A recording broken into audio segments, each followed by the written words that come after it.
देखिए, भारत में एक परमानेंट सरकारी नौकरी ये तो लाखों लोगों का सपना है। लेकिन जरा सोचिए उन लोगों के बारे में जो सालों से टेम्परेरी या कैजुअल कर्मचारी बनकर काम कर रहे हैं। तो आज हम इसी चीज को समझने वाले हैं। ये जो रेगुलराइजेशन का पूरा मामला है, इसका कानूनी चक्रव्यूह आखिर है क्या। अच्छा, इस पूरी कहानी को ना एक पहेली से शुरू करते हैं। सोचिए, दो ग्रुप है वर्कर्स के। दोनों एक ही चीज के लिए लड़ रहे थे, परमानेंट नौकरी। दोनों का केस सुप्रीम कोर्ट में गया, लेकिन हुआ क्या? एक ग्रुप केस जीत गया और दूसरा हार गया। अब सवाल यह है कि एक ही सुप्रीम कोर्ट, एक जैसे मामले, फिर ये दो बिल्कुल अलग अलग फैसले क्यों? बस आज इसी का जवाब ढूंढना है। तो भाई, इस पहेली को सुलझाना है तो सबसे पहले रूल बुक देखनी पड़ेगी, है ना। और इस पूरे खेल की जो रूल बुक है वो है 2006 का एक बहुत ही ऐतिहासिक फैसला। नाम है उमा देवी केस। अब आगे बढ़ने से पहले एक मिनट रुककर ये समझ लेते हैं कि ये नियमितीकरण या रेगुलराइजेशन आखिर है क्या भला। देखिए, बहुत सीधे साधे शब्दों में इसका मतलब है जब किसी सरकारी विभाग में काम करने वाले टेम्पररी या कैजुअल कर्मचारी को परमानेंट कर दिया जाता है, तो बस उसी प्रोसेस को रेगुलराइजेशन कहते हैं।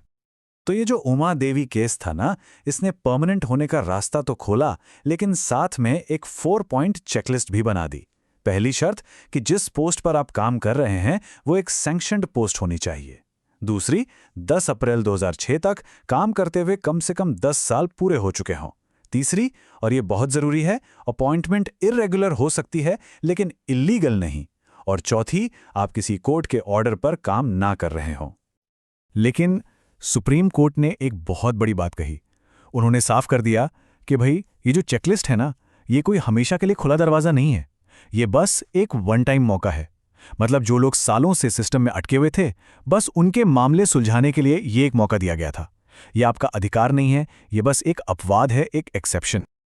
तो चलिए अब अपनी पहेली के पहले हिस्से पर आते हैं। पहला केस।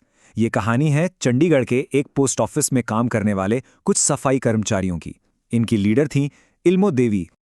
अच्छा, तो इनकी कानूनी लड़ाई शुरू हुई सेंट्रल एडमिनिस्ट्रेटिव ट्रिब्यूनल से, जिसे सीएटी भी कहते हैं। सीएटी ने इनके हक में फैसला सुनाया। मामला फिर पहुंचा पंजाब और हरियाणा हाईकोर्ट, और वहां भी ये जीत गए। सब कुछ अच्छा लग रहा था, है ना। लेकिन कहानी में ट्विस्ट तब आया जब सरकार खुद इस फैसले के खिलाफ सुप्रीम कोर्ट पहुंच गई। अब इतने साल काम करने के बाद भी और दो कोर्ट से केस जीतने के बाद भी उनका पूरा का पूरा मामला उमा देवी की उसी 4 पॉइंट चेकलिस्ट की एक शर्त पर आके अटक गया। और वो शर्त क्या थी? वो पहली वाली, कि उनके लिए कोई परमानेंट सैंक्शन पोस्ट थी ही नहीं। देखिए, यहीं पर मामला एकदम दिलचस्प हो जाता है। हाईकोर्ट ने क्या कहा था कि भाई, पोस्ट बनाओ और इन लोगों को परमानेंट करो। लेकिन सुप्रीम कोर्ट ने एक लाइन खींच दी।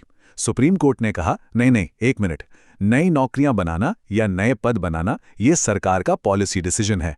कोर्ट सरकार को ये आदेश नहीं दे सकता कि आप जॉब्स क्रिएट करो।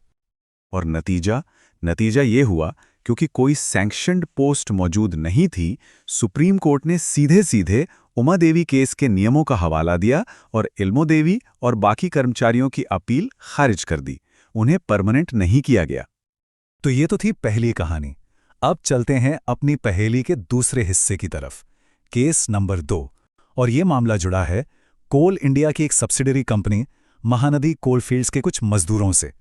अब यहाँ की कहानी थोड़ी सी अलग है। देखिए, यहाँ कुल 32 वर्कर थे जो एक कॉन्ट्रैक्टर के अंडर काम करते थे। उनकी यूनियन ने जब जोर डाला तो मैनेजमेंट ने 19 लोगों को तो परमानेंट कर दिया, लेकिन बाकी के 13 को उन्हें छोड़ दिया गया। तो फिर सरकार ने इन बचे हुए 13 लोगों का मामला एक इंडस्ट्रियल ट्रिब्यूनल को सौंप दिया। और जब इंडस्ट्रियल ट्रिब्यूनल ने इस केस की जांच की तो उन्हें एक बहुत ही जबरदस्त बात पता चली।